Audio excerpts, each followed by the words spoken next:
मी शनायाला म्हणालोय खरा की आजच्या आज राधिकाला डिवोर्स देतो म्हणून, पण हे ऐकल्यानंतर राधिकाचं काय होईल आणि मी नेमकं कसं आणि काय सांगू तिला, काहीच कळत नाहीये मला.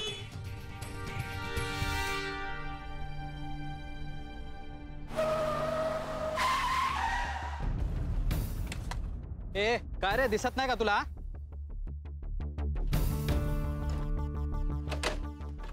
काय रे, डोळे फुटले काय तुझे?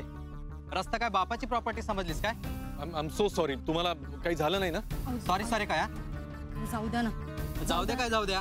हा गाडीमध्ये बसला म्हणून काय कुणाला ठोकतो काय रस्त्याने? अहो नाही, तुमची गाडी एकदम समोर आली, मला काही कळलंच नाही. अरे समोरून काय समोरून? अरे आम्ही सरळ जात होतो, हॉर्न मारत होतो तरी तुझं लक्ष नव्हतं. कुठल्या तंद्रीत गाडी चालवतो रे तू? हा अहो जाऊ द्या ना, काही झालं नाही ना आपल्याला. ओ भाऊ जाऊ दे. जाऊ द्या का जाऊ द्या? तू कशा पाय कड घेते का त्याची? अहो भांडायचं तरी कशा पायी? काही झालं नाही ना आपल्याला. उगाच आपलं पिरपिर पिरपिर. एक तर अनोळखी शहरात नवीन आपण, इथं कसं गुना गोविंदाने राहावं आणि तुम्ही लागले मारामारी करायला. ए काहीतरी बावळटासारखं बोलू नकोस. मी मारामारी नाही करायला लागलो. बर बाबा, मी बावळट, पण तुम्ही आपलं डोकं शांत ठेवा. उगाच एवढ्या तेवढ्याच्या गोष्टींवर चिडचिड कशाला करता? हे बघ, हे गाव नाहीये, गाव शहर आहे, शहर. आणि हे अशा माणसासोबत असंच वागलं पाहिजे इथे. अहो हो, गाव काय आणि शहर काय? काय शहरातली माणसं काय माणसं नसतात होय? उगाच आपलं रागराग करायचा आणि नवीन शहरात राहायचं म्हणजे डोक्यावर बर्फ आणि तोंडात साखर ठेवून राहावं माणसाने. आणि तुम्ही उगाच रागराग करता. दादा, आम्ही साताऱ्याकडचे नवीन आहोत या शहरामध्ये. जावा तुम्ही, जावा. आणि हो, जरा सावकाश गाडी चालवा. घरी वहिनी वाट बघत असतील, त्यांचा पण जरा विचार करा. आणि तुम्ही चला बरं. गुरुनाथचं त्याच्या ऑफिसमधल्या मुलीबरोबर अफेअर चालू आहे हे आम्हाला आधी कळलं होतं, पण हे राधिका वहिनींना कसं सांगायचं हा प्रश्न होता. कारण सत्य कळाल्यावर त्यांच्या मनावर निश्चित परिणाम होईल याची गॅरंटी होती. शेवटी व्हायचं तेच झालं. राधिका वहिनींनी त्या दोघांना एकत्र पाहिलं. बापरे, माझा तर विश्वासच बसत नाहीये. गुरुनाथनी असं कसं केलं असेल? अहो नानी, आपण तर बाहेरचे, एकाच घरात असूनही राधिका वहिनींना याच्यावर विश्वास नव्हता. शेवटी स्वतःच्या डोळ्यांनी पाहिल्यावर त्यांना जाणीव झाली की त्यांचा विश्वासघात होतोय. पण गुरुनाथ असं कसं वागू शकतो? अरे नीतिमत्ता नावाची चीज काही असते का नाही?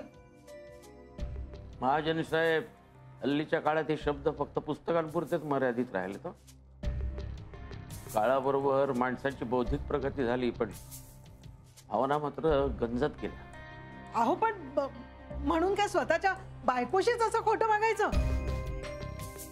आता काय करेल हो बिचारी राधिका?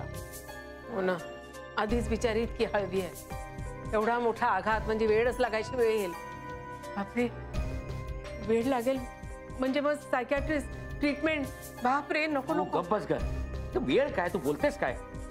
अहो नाना, त्यांची भीती स्वाभाविक आहे.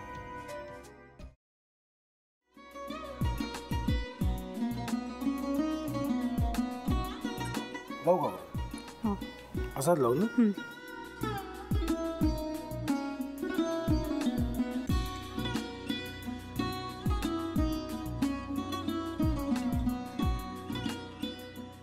आता काय करायचंय? आता आपण ड्राय स्टफिंग दुसरं काय करणार आपण त्यात?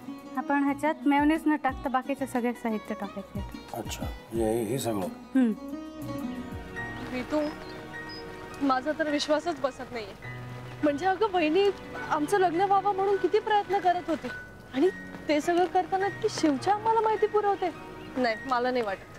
गौरी खूप चांगली असतो म्हणून तुला सगळं जगत चांगलं दिसतं, पण शिव उगाच बोलला असेल का? त्याच्यावर विश्वास नाहीये का तुझा? शिववर पूर्ण विश्वास आहे मी तुम्हाला, पण तो आता हे जे काही करतोय ना, म्हणजे निशा बहिणी समोर त्या राधिका सोबत फिरण्याचं नाटक वगैरे, ते त्याचा काही उपयोग होणार नाहीये. अगं असं कसं म्हणतो? अगं नीलिमा, जतीन भाईंचा कॉल आहे. हो माहितीये. रिसीव कर ना. अगं बघ कट झाला. आता तू रिसीव्ह केला नाहीस म्हणून ते मला करतील.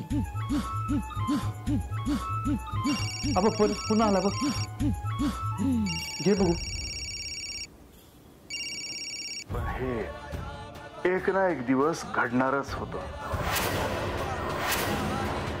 आता मला कळलं तुम्ही 2 दिवस झाले काय सांगत होता ते. बनू हे संकेत असतात आणि हे ठरवून येत नसतात. मी बाहेर तुमची वाट बघते.